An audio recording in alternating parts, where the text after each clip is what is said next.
Hello everyone, welcome back to my channel again, and in this video we are going to discuss about why South Asia failed to unite. Like, imagine a region with nearly 2 billion of people, nuclear powers, and some of the world's fastest growing economies, and one of the richest shared histories on earth.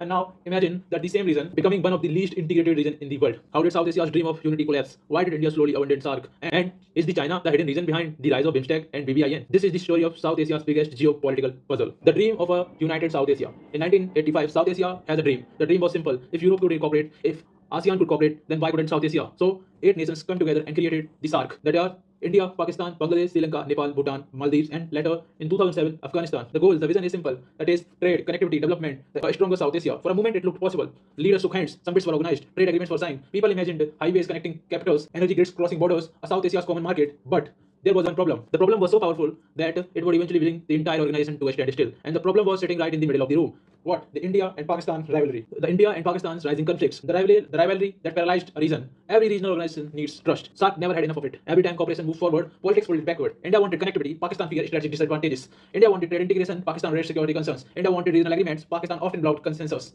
And because SAARC operate on unanimity, one disagreement could stop everything. Then comes the terror attacks, the Kargil, the Mumbai, the Uri, the Pulwama. Each crisis widened the divide. Soon summits were being cancelled, projects were frozen, trust disappeared. The dream of South Asia integration began to crumble. And then come the movement that changed everything. India stopped waiting for SAARC. By 2014, India has reached a strategic conclusion. If SAARC couldn't move, India would find another route.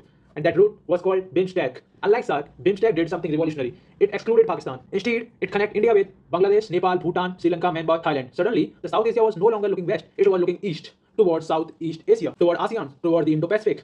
And this perfectly matched Prime Minister Narendra Modi's new vision, the Act East policy, a strategy designed not just to connect India with Southeast Asia, but to transform India into a major Indo-Pacific power. Yet another geopolitical force was already moving faster than everyone else, that is the China. But while India was building new partnerships, China was building something much bigger, the rise of Chinese Belt and Road Initiative. In 2013, China launched one of the most ambitious infrastructure projects in modern history, the BRI, the Belt and Road Initiative. Roads, railway, ports, power project, billions of dollars. And so China's footprints appeared across South Asia. Pakistan received CPEC, Sri Lanka got major port projects, Bangladesh welcomed Chinese investment, Nepal expanded connectivity links, even countries traditionally close to India began exploring Chinese opportunity. But why? Because infrastructure means development means political influence, and for India, this created a strategic dilemma. If India moves too slowly, China would fill the vacuum. If India ignored its neighbors, someone else would engage them. The competition for South Asia has begun, and BIMSTEC suddenly become more than a regional organization. It became a strategic necessity. In geopolitics, empty space never stays empty for long. So India's BBIN experiment. But India was not finished. There was another problem. Even BIMSTEC was moving too slowly, so India tried something smaller, something more practical, that is the BBIN experiment. Bangladesh, Bhutan, India, and Nepal. No grand speeches, no massive summit, just roads, trucks, electricity, and connectivity. The idea was simple. If the entire region could not cooperate,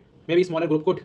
The flagship project was the motor vehicle agreement, a plane to allow seamless movement across borders. For businesses, it promised lower cost. For government, greater integration. For India, it promised something even bigger, a pathway connecting Northeast India with Southeast Asia. But even BBIN faced obstacles. Bhutan's hesitant, that is, Bhutan's environmental concerns emerged. Political sensitivities surfaced. The lesson became clear. Regional cooperation is easy on paper, but much harder in reality. And this brings us to the biggest paradox. The South Asia shared history, culture, language, religion, trade routes, civilization linkages stretching back thousands of years. Yet it remained the most least integrated region on earth. Europe fought World War, then they integrated. ASEAN overcome Cold War rivalries and integrated. South Asia is still struggling to build trust. The problem is not the geography. The problem is not the economy. The problem is politics. And behind every stalled project, every cancelled summit, every missed opportunity, lies one invisible challenge. The absence of a regional identity, a missing sense of the present day relevance. Today, India's strategy is no longer centered on one organization.